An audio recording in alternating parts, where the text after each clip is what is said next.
to welcome Dr. Susan Craig. She's the department chair of education here at Missouri Southern, and she has a lot of wonderful and helpful tips that will make you all successful in the classroom.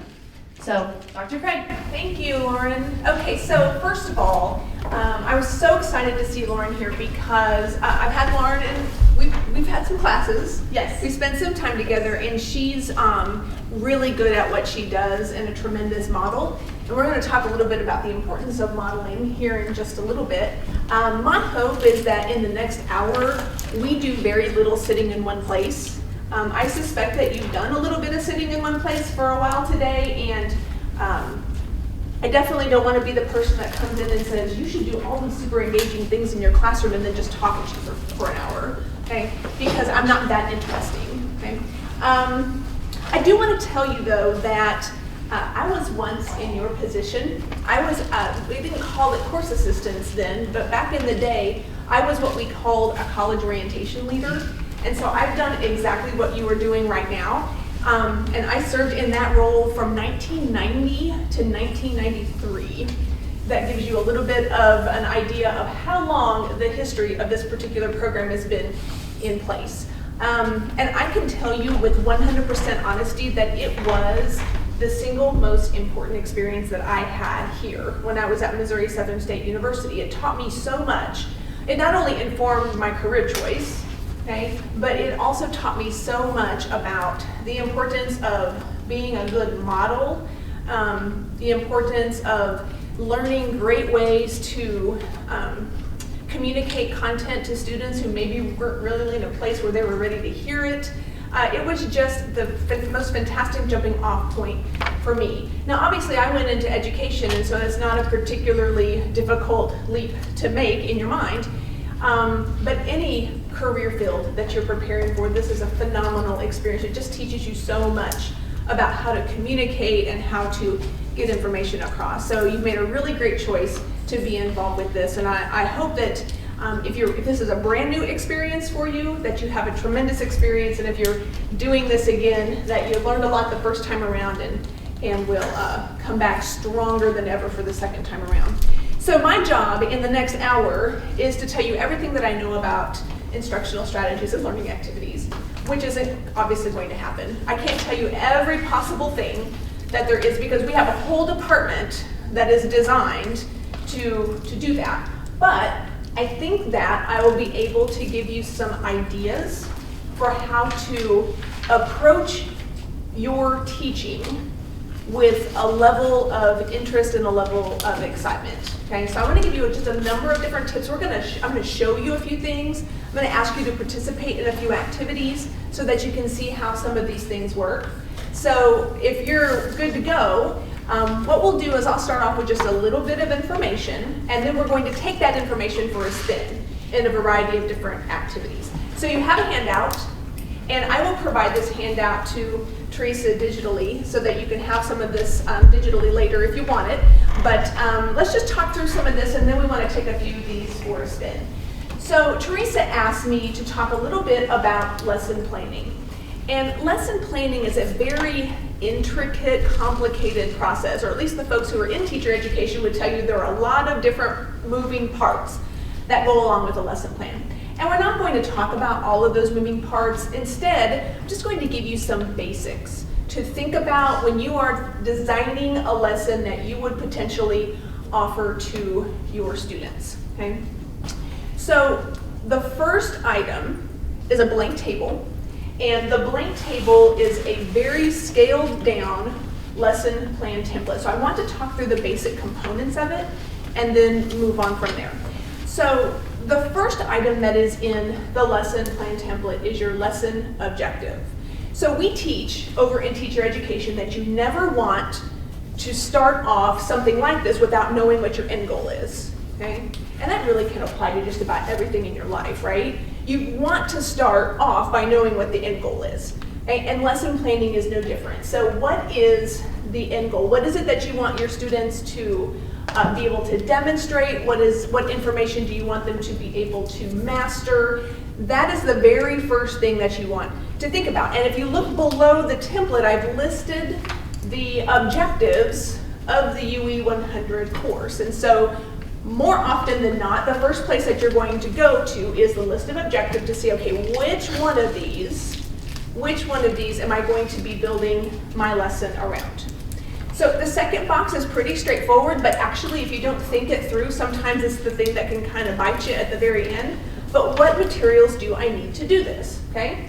Do I need a dry erase board? Do I need markers? Do I need paper? Do I need poker chips? What do I need, okay? And so it's always good to think through what are the materials I need to have, because you don't want to be having that conversation with yourself 7 seconds before the lesson is to be delivered. So you've already heard some information this morning about engagement, right? So what kind of things did Ms. Bergman tell you? How do you engage students? Humor. Just be yourself. Be yourself. Ask them questions. What else? Let me ask you this question. How many of you love 50 or an hour and 15-minute lecture classes? I got a hard thumbs down back there. Okay? Like you love to go and just listen and take notes. How many of you love it? How many of you just think it's a necessary evil of the college classroom? It just is what it is. You go and you take some notes. Okay, so can we go to confession?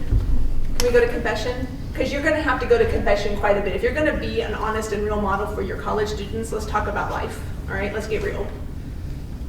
How many of you, over the span of a 50-minute lecture, check out? Or an hour and 15-minute lecture? You check out once or twice. How many of you, I've been here 10 minutes, how many of you checked out? At least once. You're not going to hurt my feelings. Okay, I've already thought of 2 things I need to add to my grocery list. All right? The reality is that what is true for you is also true for your students. So you are competing with anything else that your students are thinking about when they are sitting in front of you. And I am 100% confident that the #1 thing that you are not thinking about right now is lesson planning. It may be one of the things, but you're also thinking about how much you really need to clean your house. You may be thinking about your grocery list. You may be thinking about your plans later. You may be thinking about who knows, because y'all have lives, right? Y'all have lives. So engagement is really kind of an all-encompassing idea about how do we keep students here? How do we keep them with us? How do we keep them interested in what it is that we're going to talk about? And so more to come on that, but student engagement is probably one of the most important parts of this. Because truly, if you can design like the most amazing plan and you can be the most knowledgeable person in the room, but if your students are checked out, does it matter? It doesn't matter, okay? So keeping them checked in is super important. Okay, and then what instructional strategies will I use? And we're going to talk through some examples here in just a bit. And then how am I going to assess what they know? So teaching a lesson to students is great, but if you don't know if they actually learned anything, does that tell you anything? Okay, maybe you just delivered the lecture of a lifetime. Okay, but if your students didn't learn anything, then there's no point. Okay, so we have to have mechanisms in place to know what students are gaining from whatever it is that you chose to do. So those are the five major areas that we're going to talk about and demonstrate today. So like I mentioned, the learning objectives are listed here. These are more for your reference. I'm confident you've seen these before, but hang on to these because these are really useful when it comes to making your lesson plans. So let's turn over to the next page. And we're going to talk a little bit about effective instructional strategies and then take a few of these for a spin. So the most common instructional strategy that I see on college campuses and in other classrooms is lecture, or what we also call direct instruction. It is what I am doing right now. Okay? It's the getting in front of a class and delivering content. Sometimes, you know, if you're feeling froggy, you might have a PowerPoint that goes along with it, but right now I'm doing a direct instruction lecture activity, which is perfectly appropriate. There are times when those kinds of things are necessary. You have content that you just need to deliver, okay? But I want to encourage you, if you don't hear anything else, hear this. I want to encourage you to put more ideas in the toolbox. okay? Because we have already talked a little bit about how super engaging lecture can be. Because I saw lots of thumbs up when we talked about whether you love it. Okay, I didn't see that, right? So lecture has its place, but it shouldn't be your only workhorse, okay? You need other ways to deliver content and to engage students in content. Okay, so text reading, right? Text reading, you're just like, oh, I didn't really know that was an instructional strategy. Well, it is, because you can get content from text. So there are a lot of different places where students might read text in UE 100. The student handbook is a great example. If you look at the objectives for the course, a lot of those derive right back to the student handbook. So the student handbook is almost a de facto textbook for the class. So we're going to dig into that here in just a little bit. What other things can your students read, do you think, to get information about what's going on campus? The website. What else? The university publishes this thing. The chart. Okay. I think that chart is a phenomenal tool, and we're going to actually take that for a spin here in just a little bit. Follow them on Facebook. Yeah, follow them on Facebook, reading the social media posts. Okay. So a text read is a great way, or exposure to text is another great way to get content. It just doesn't always have to come directly from you. Modeling. Okay. Modeling, or as I like to call it, super modeling. Modeling comprises a number of different things. So if you're modeling something for your students, you're demonstrating how to do a skill, or you're giving them a very specific example of how to do a skill, okay? And modeling is probably, or should probably be, a serious workhorse in your toolbox, okay? Because as students who are serving as course assistants, you need not underestimate the power you have, okay? And I'm sure that Dr. Hull and I did not talk about what she was going to talk about here, but I feel fairly confident that she talked about the importance of being a proper role model, of like walking the walk, as opposed to just talking the talk, okay? Because students expect instructors to do certain things, but then they look at you to be the example, okay? So the example that you roll out is going to be way more powerful than just about anything else that we can do. So there are a lot of different procedures that you will do as students that are talked about in UE 100. And the one that I thought of when I was thinking about this was getting an academic advisor and maintaining that academic advising relationship. You remember doing that? Getting your academic advisor and meeting that academic advisor and getting the advisor card signed and meeting with that person to set up a schedule, okay? It sounds pretty straightforward, but to a brand new student, especially one who doesn't have a lot of experience with how this whole mess works, okay, that can be an absolutely terrifying process, okay?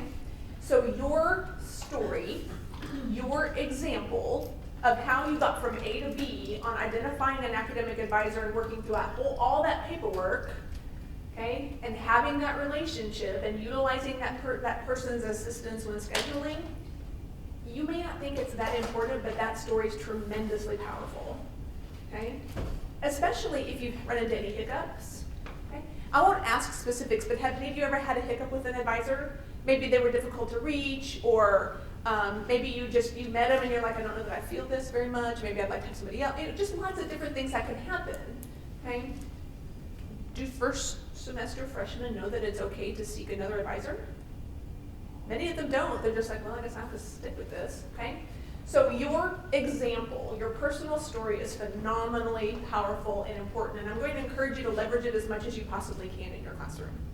So flexible grouping. So if you had to use your context clues, and if you're a teacher ed major and had me in class, don't answer this because you know what this is, but what do you think flexible grouping is? Use your context clues. What does that seem like it might be? It's exactly what it sounds like. Take a guess.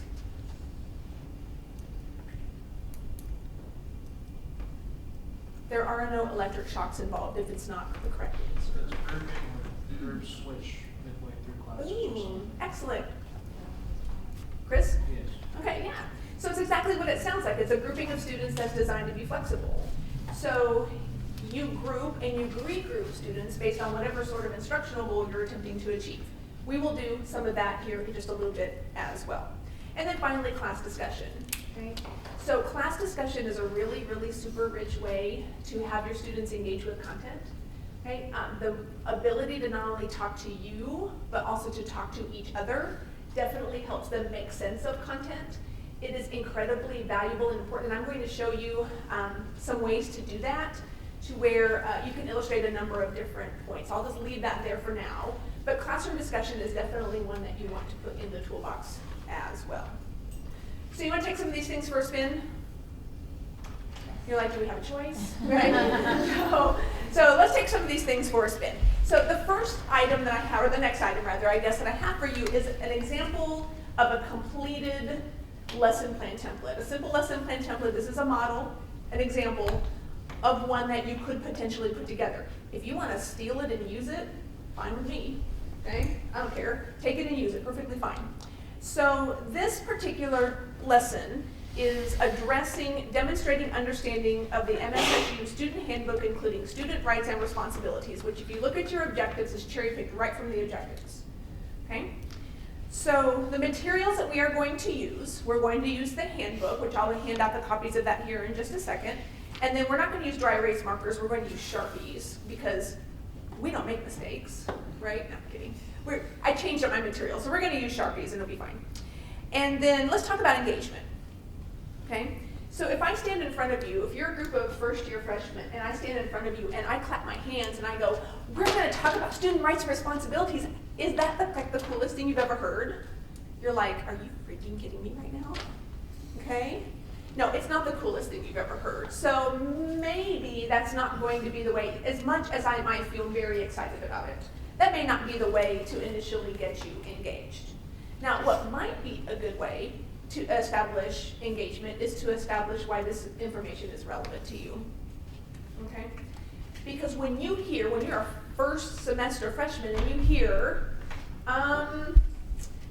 yeah, so we're going to be learning about the student handbook and my rights and responsibilities. Why does that matter to me? Well, it matters to you as a first semester freshman because you are now considered an adult. Okay, now that you're on the college campus, you are considered an adult, and you are responsible for knowing your rights and responsibilities, and you're also not only responsible, but are eligible to seek assistance with maintaining these rights and responsibilities should you choose to do so. Okay?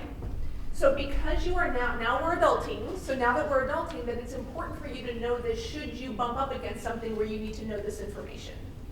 Okay? So just that basic statement turns it from, this is just information we're going to be talking about, to, oh my gosh, I need to pay attention to this because I'm considered an adult, and if I bump up against some sort of issue at the university, I'm not going to be able to necessarily get my parents to advocate for me because now I'm an adult and the university sees me as such.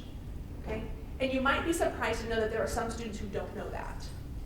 Okay? They don't know that now that they're at the university, they are considered an adult. Okay? So in terms of instructional strategies, I've identified text read, because we're going to do that. I've identified grouping, and then I've identified class discussion. Okay? So instead of just doing a direct lecture from the student handbook sections that talk about various policies, I'm going to give you some content and get you working together to dig into the content. So this is what we're going to do. So I'm going to place you in groups here in just a minute, and I'm going to ask your individual groups, to write or create a concept map, okay, based on the selection of text in the student handbook that I give you. And you're not all going to have the same section. So we are going to look at these specific sections. We are going to look at the student service annual and emotional support annual policy. Okay? We're going to look at the student grievance procedure, and we're also going to look at the notification of rights under FERPA. Okay? So with this in mind, we're going to split into 3 groups. And probably the easiest way to do this, we have, what, 19 or 20 of you? So 19 divided by 3 is 6-ish. Okay? So let's 1, 2, 3, 4, 5, 6. So here down you'll be a group. 2, 3, 4, 5, 6. A group. And then the rest of you here will be a group. Make sense? Okay, so this group over here, you are going to review the Student Service Animal and Emotional Support Animal Policy, which is on pages 62 through 64 of the Student Handbook. This team here is going to take a look at the Student Grievance Procedure on pages 50 through 52. And then this group over here is going to look at Notification of Rights under FERPA.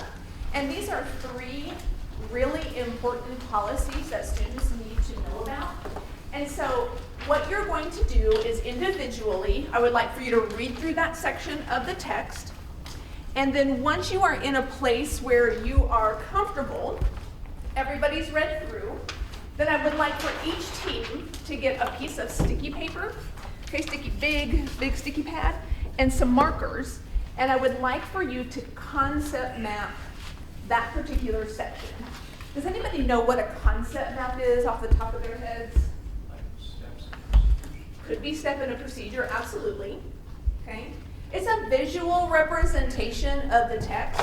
So sometimes when you see, and you can get out your phone and you can Google concept map, that's what I would encourage you to do. Get out your phone, Google concept map, you'll get roughly 5 million hits. Okay. All different kinds of visual ways that you can represent text.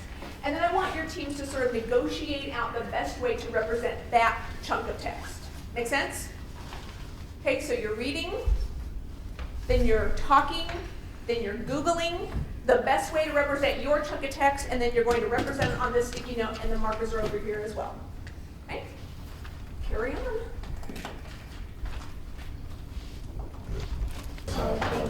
Just writing at the bottom, equal. Okay, let's go ahead and stop. Even if you're not quite finished, it's totally okay. I think we definitely have the gist.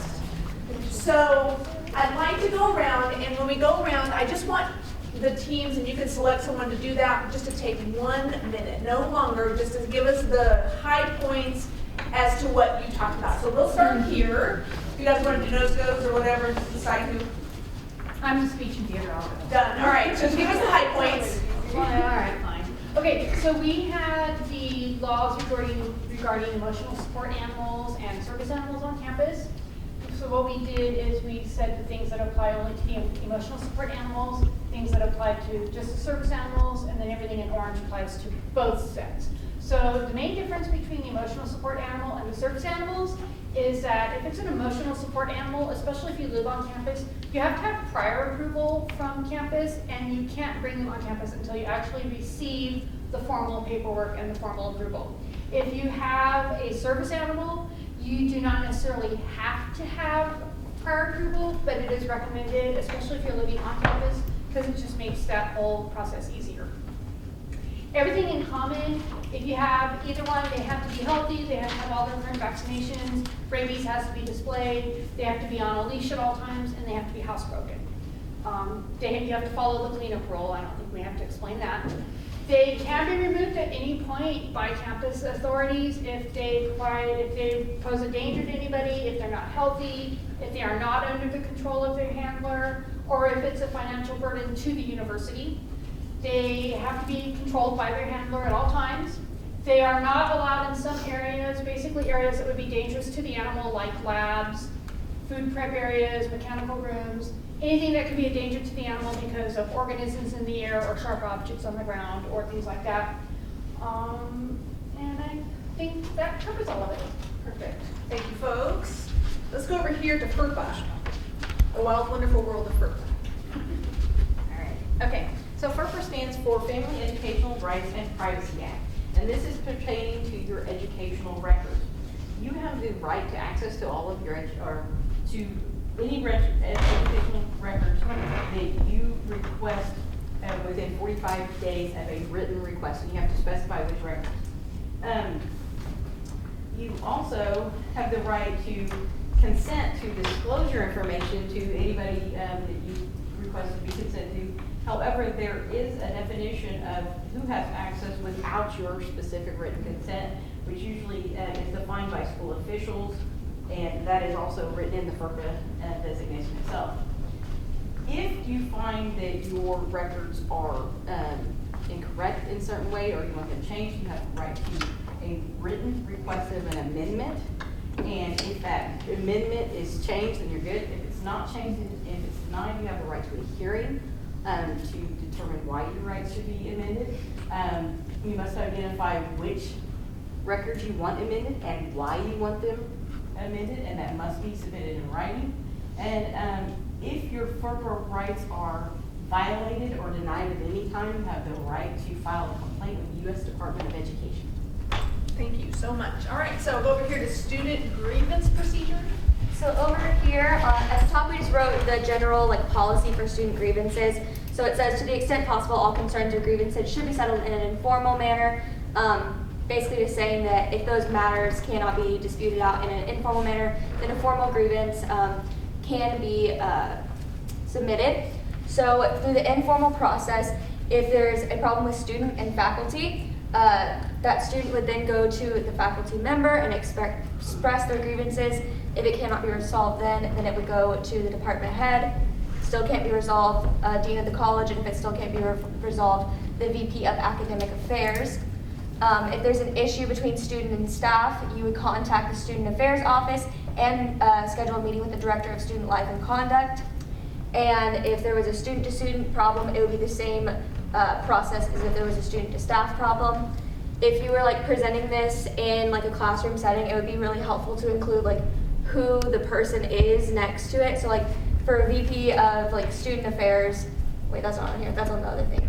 But Director of Student Life and Conduct, I think that's Samantha Quackenbush right now, just kind of saying who that person is so they feel comfortable.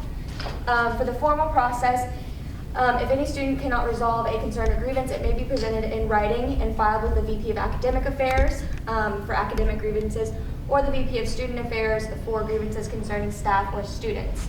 And then that would include the sexual misconduct. If you have issues with the sexual misconduct, review the university's sex discrimination and sexual assault harassment policy. Spoiler alert, we don't condone it. Then we have grade appeals in classroom. That would go through the university's academic evaluation and grade appeals. And then for additional information, you would contact the student conduct office. Okay, nicely done. Okay, before you walk away from where you are, I would like for you to huddle up and have a 30-minute conversation about this. Okay, this is the prompt. So we have two different ways, let's just say for fun, we have two different ways to deliver the content from the student handbook.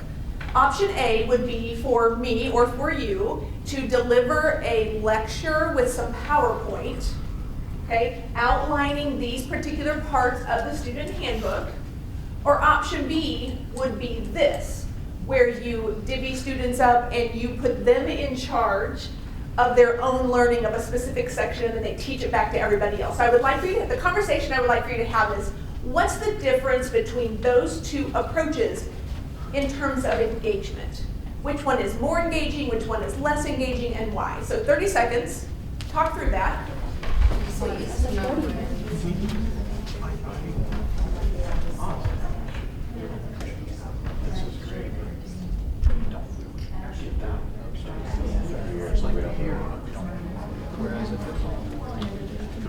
I think the big thing would be how people break up and do this, but then afterwards, if you go up and you talk about each one and you go around and be oh, this is really good, I like how you included this, that kind of thing. So that way it's not an explicit that, because a lot of times people just be focused on oh, I have to present X, I need to think about what I'm going to say. And I know that's a lot of, an issue for a lot of, freshmen who are just I don't know these people, this is not an environment I'm comfortable in. So.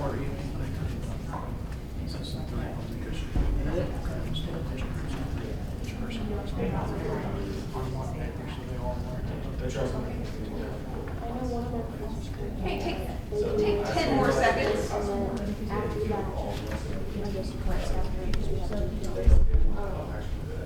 they would have a large chart and they would write their notes. So that way Okay. they have something to look at. So, I'd like to hear from all teams. We don't have to go any specific order, so who would like to give me the high points of what you talked about? Excellent. We pretty much said it was this way is the best. Okay, more engaging. More Okay, engaging. because we felt like when you get the individual students to participate, they feel more included, and then the content also makes it feel more relevant to them.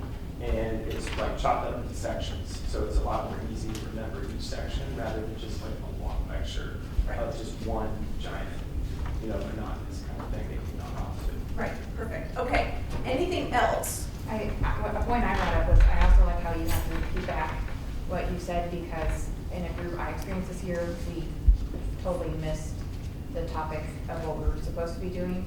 And that way that's by kind of reiterating what you've read, the teacher can then intervene and say, okay, that's good, but just remind them to stay on task. And so it encourages engagement, but also having to repeat it back, make sure that they retain what the purpose of the.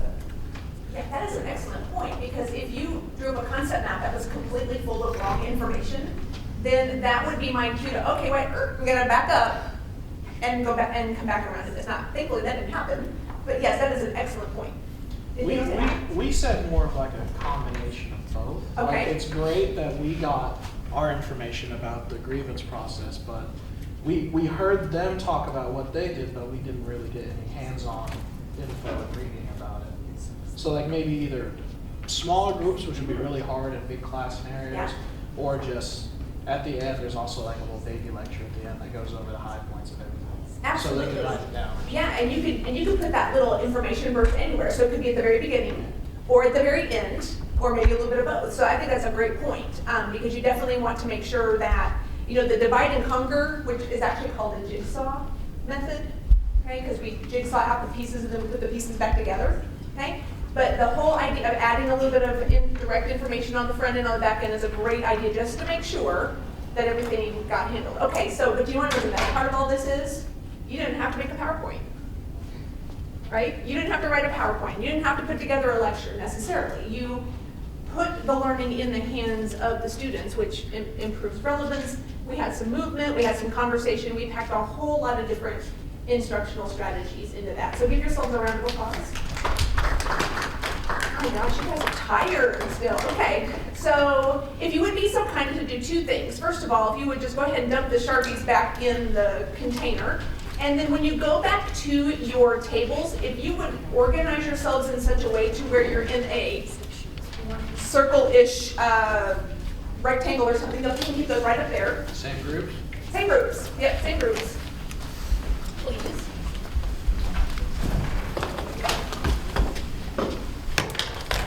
And then I would like each person, I see there's candy on the table, so if each person would get 2 pieces of candy, 2 pieces of that candy, you'll need it for the activity.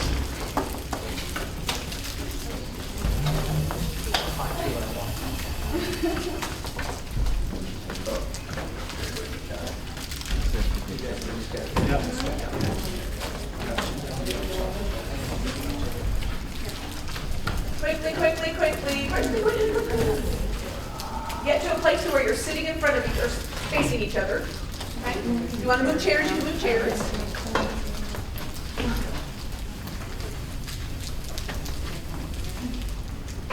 I think one of the worst things that you can do in your classes is just encourage your students or force them to sit in the same spot all the time. I think it's really important to keep them moving as much as possible. Movement is incredibly engaging, so if you can do some sort of classroom movement along with it, whatever you're trying to do, it makes a big difference. So I'm going to demonstrate, or rather you're going to demonstrate an activity called Penny for Your Thoughts.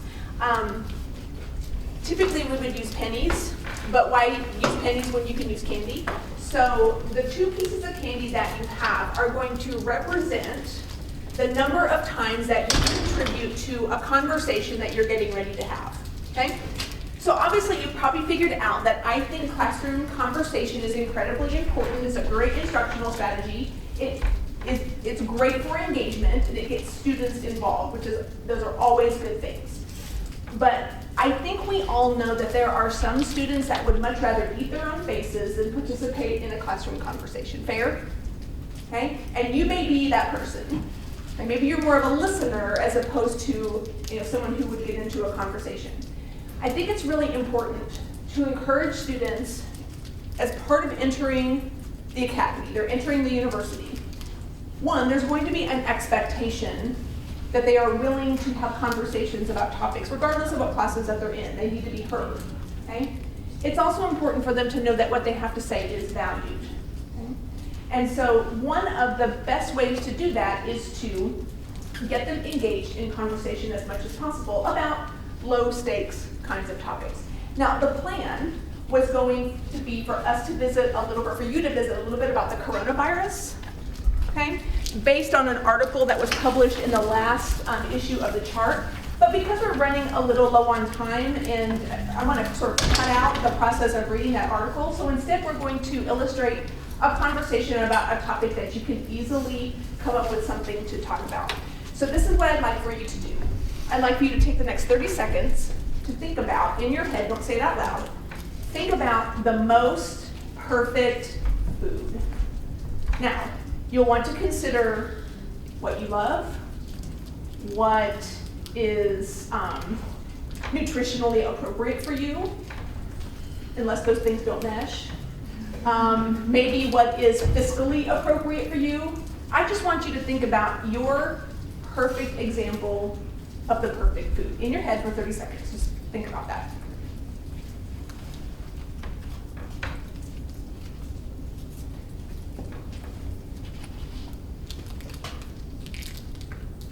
Okay. If you're like me, it took you maybe 2 seconds to come up with that.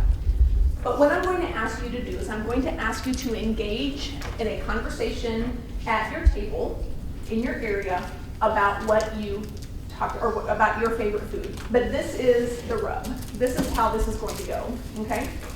So to illustrate illustrate how to have an appropriate academic conversation, we're utilizing, or you will be utilizing, the pieces of candy to indicate you are getting into the conversation. So you need to get into this conversation at least twice, and only twice, okay? So it's great because it gets everybody involved, but it also shuts down people who tend to over-participate, all right? So you may want to clear out a little section, or we could use this little section right here. So whenever you are ready, take a piece of candy, okay? Take your candy, put it in the center of your table. That sends the message to your teammates that you want to participate. Say your piece, and then the next person. Make sense? So the person who puts the candy in the center is the person who has the floor. And then when your 2 pieces of candy are done, you're done. Okay? Okay.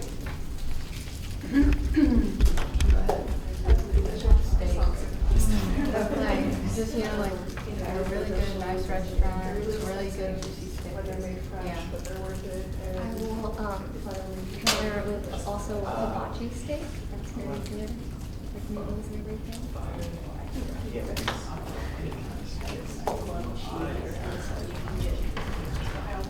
There's a restaurant.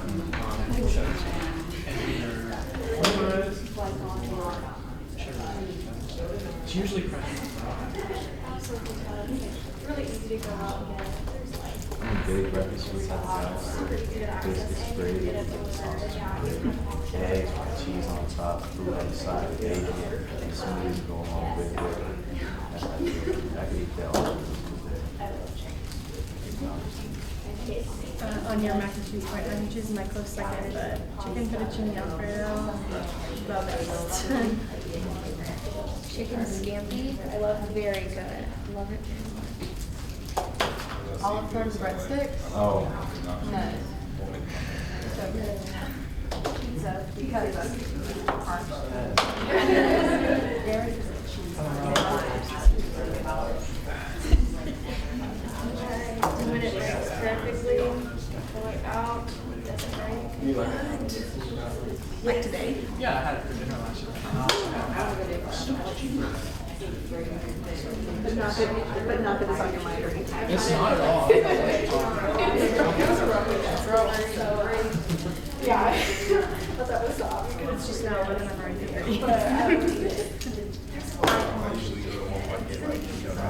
It sounds good right now. It's in a nice little restaurant. Has ham steak, medium rare steak. Yes, like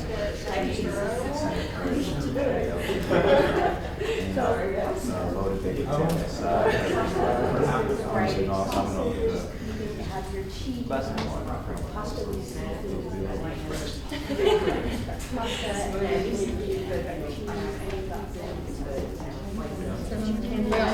Yeah, this is my personal one. If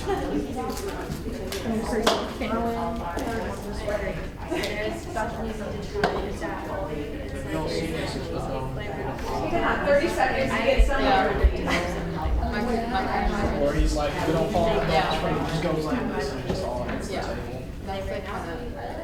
At first I thought it was this, but then I was videos where it just like stays on there, and then like they're just like actually never mind. But it was Have you not seen it? If you would like to. Okay, let's take a second. You may not have been able to expend all of your candies, but let's take just a second to talk about this process. So, how many of you, by a show of hands, have ever been in a classroom where somebody just talks to hear his or her head rattle, meaning a student, and you're just like, sweet mercy, make it stop? And if you're realizing at this moment that you're that student, I'm just going to let you sit with that, let that roll around for a little bit. But you know exactly what I'm talking about. You know exactly what I'm talking about. And I think that one of the things that we can do in UE 100 is we can help students understand the importance of having a civil academic conversation. And how many of you have ever been in a classroom where somebody just flips out whenever they want to talk about something? Like they're on the edge, and whenever they get into the conversation, it's on fire. Okay? So how many of you have been in classes with students who do everything other than hide under the desk to keep from talking? Okay? So all of these are completely maladaptive behaviors. Right? These are not the kinds of things that really help students be good college students. Okay? So this particular activity, it's got lots of legs. It could be an icebreaker. Okay? It can be something that you use to talk about a policy. Okay? It can be, you can use it in a lot of different capacities, but the most beautiful thing about it is that it encourages everybody to participate, but also limits the over-participator.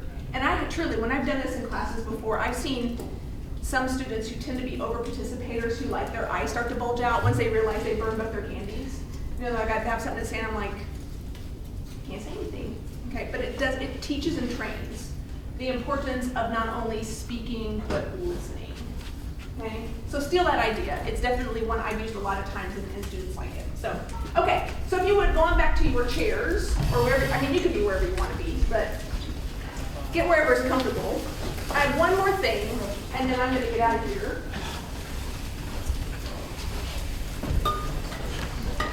And the last thing that I have is the statement of purpose. Okay. And a couple of you in here have written these for me, so you've seen this before. But the statement of purpose is an idea that I use in my classes, in my university classes, that I think is totally relevant for what you're getting ready to do, and I think you should steal it. Okay, and I'm going to tell you why here in just a second. So,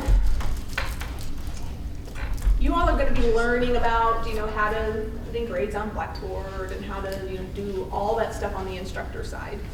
And you're also going to be teaching students, modeling for students, how to utilize Blackboard. Okay, because that's a brand new thing for most of our students. Okay, it's a whole new learning curve for them. And so this particular assignment, it checks a lot of boxes. I think it's a really great bang for your buck. So this is what's called the statement of purpose, and it's a written essay, I guess, if you will. Okay, it's essentially an autobiography. Okay, but it has 7 different prompts that students address, and the prompts are: why did you choose to go to college? Why did you choose your major? And if they're undeclared, what majors are you considering? Tell me about your support network. Okay. Do you have any detractors? If so, tell me about them. Was education a value in your home growing up, and how do you know? What was your secondary school experience like? In what ways are you motivated to do well in school, if any? And what are your long-term goals 5 to 10 years from now? So what kinds of things could you potentially learn about a student by reading their responses to these questions? This isn't just your garden variety autobiography. I'm a Capricorn like long walks on the beach. It's not that. Okay? What could you potentially learn about a student? Their interest in how driven they are. How driven they are or not, right? What motivates them? What motivates them? Their home life. Their home life. Potential problems if they don't have enough support at home. What else? Learn about their interests, so maybe you can guide them in where they might go academically. So you'll know if I'm a nursing major and I wanted to be a nursing major since I was 5, or, you know, I could be about 37 different things.